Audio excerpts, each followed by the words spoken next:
விரதத்து அன்னைக்கு தான். பூமி தாயோட அவதாரம் தான் ஆண்டாள். ஆண்டாளுங்கிற பெயர் ஏன் வந்ததுன்னு தெரியுமா?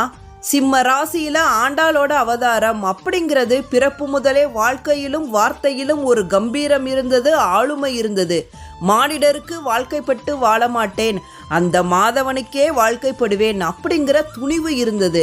அதனால்தான் அவள் பகவானையே ஆண்டாள், அற்புதமான தமிழை ஆண்டாள், தன்னை தேடி வரும் பக்தர்களுக்கு அருள் கொடுத்து அவர்களையும் ஆண்டாள்.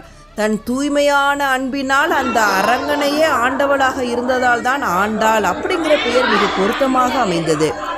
தன் கூந்தலில் சூடி கொடுத்த மாலையை பெருமாளுக்கு சூட்டியதால் சூடி கொடுத்த சுடற்கொடியாள் அப்படிங்கிற பெயரும் வந்தது.